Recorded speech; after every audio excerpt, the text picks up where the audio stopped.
अपनी पुस्तक the hidden DNA of Amazon, Apple, Facebook, Google, इस NYU के प्रोफेसर और उद्यमी स्कॉट गैलोवे ने टी एल्गोरिदम प्रस्तुत की है, जो इन 4 तकनीकी यूनिकॉर्न पर आधारित एक रणनीतिक ढांचा है।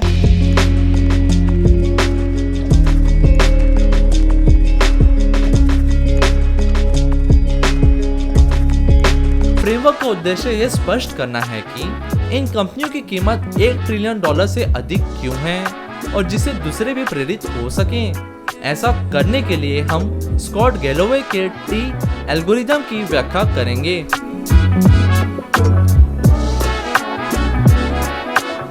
टी एल्गोरिदम का पहला कारक उत्पाद का भेदभाव है।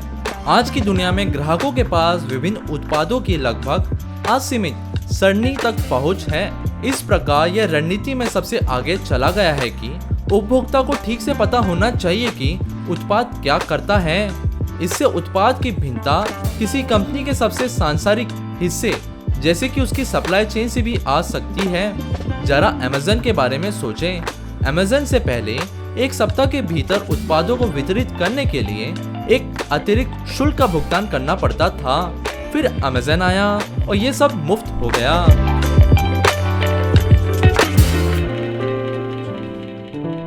गैलोवे द्वारा परिभाषित टी एल्गोरिदम में दूसरा कारक सस्ती पूंजी यानी लंबी सोच की रकम को आकर्षित करने की क्षमता है। गैलोवे के अनुसार सस्ती पूंजी को आकर्षित करने की क्षमता एक सरल और साहसिक दृष्टि से हासिल की जाती है, जिसे समझना आसान है। एक सरल और साहसिक दृष्टि और एक समझदार CEO पूंजी को पा सकता है, जिससे कंपनी को नया कुछ करने और एक बड़ी झड़ी मूल्यांकन प्राप्त करने में आसानी होती है।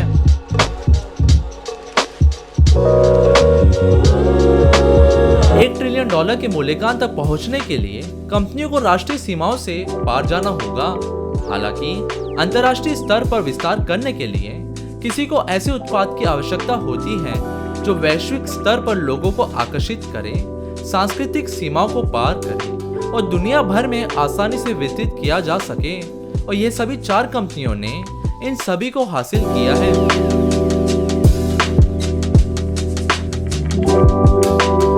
गैलोवे के अनुसार $1 ट्रिलियन कंपनियों के पीछे 14 घटक पसंदगी है, यानी एक पसंदीदा कंपनी होने के नाते प्रतिबंध का सामना करने पर परिणामों के निर्धारण में महत्वपूर्ण भूमिका निभाता है।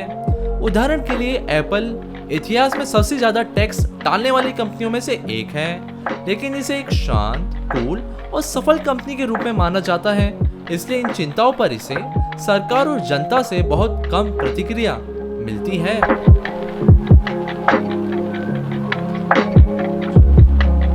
आज के अत्यधिक मांग वाले उपभोक्ताओं के साथ यह एकीकरण एक आवश्यकता बन गया है। एकीकरण बड़ी कंपनियों को उपभोक्ता के अनुभव के हर घटक को नियंत्रित करने की अनुमति देता है। आइए एक उदाहरण के रूप में एप्पल के बारे में बात करते हैं। एप्पल अपने हर एक एप्पल स्टोर को नियंत्रित करता है और इस प्रकार अपने उत्पादों के वितरण और दुनिया भर में अपने ब्रांड का विपणन करने के तरीके पर पूर्ण नियंत्रण रखता है। इसका मतलब है कि आप दुनिया में कहीं भी जाएं, एप्पल स्टोर हमेशा आपके साथ रहेगा।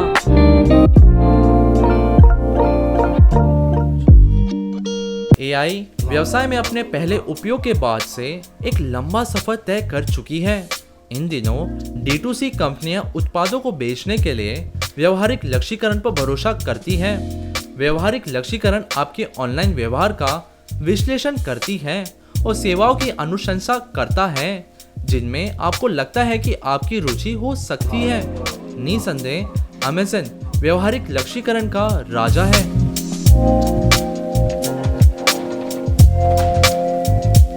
यह निसंदेह सच है कि लोग कंपनी की सबसे मूल्यवान संपत्तियों में से एक हैं। इस प्रकार सबसे अच्छी प्रतिभा को आकर्षित करना कंपनी के $1 ट्रिलियन के निशान को पार करने की क्षमता का एक महत्वपूर्ण घटक है।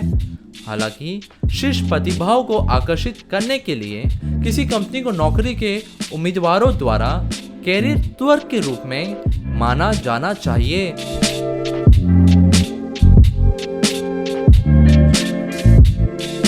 अंतिम लेकिन बहुत जरूरी, भूगोल भी महत्वपूर्ण है।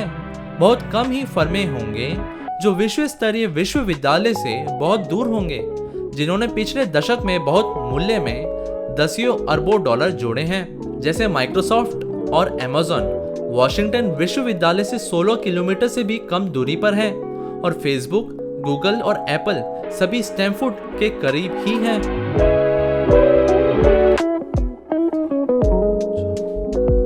सभी चीजों की तरह टी एल्गोरिदम को एक छोटे ज्ञान की तरह लें। $1 ट्रिलियन वैल्यूएशन वाली कंपनी बनना किसी भी तरह से फॉर्मूला पर निर्भर नहीं है। यह दावा करना कि सफलता के लिए एक फॉर्मूला है, इन कंपनियों की उपलब्धि को अपमान करना होगा। लेकिन इन $4 ट्रिलियन की कंपनियों में पहचान योग्य क्षमताएं हैं, जिन्हें छोटी कंपनियों द्वारा विकास के लिए अपनाया जा सकता है।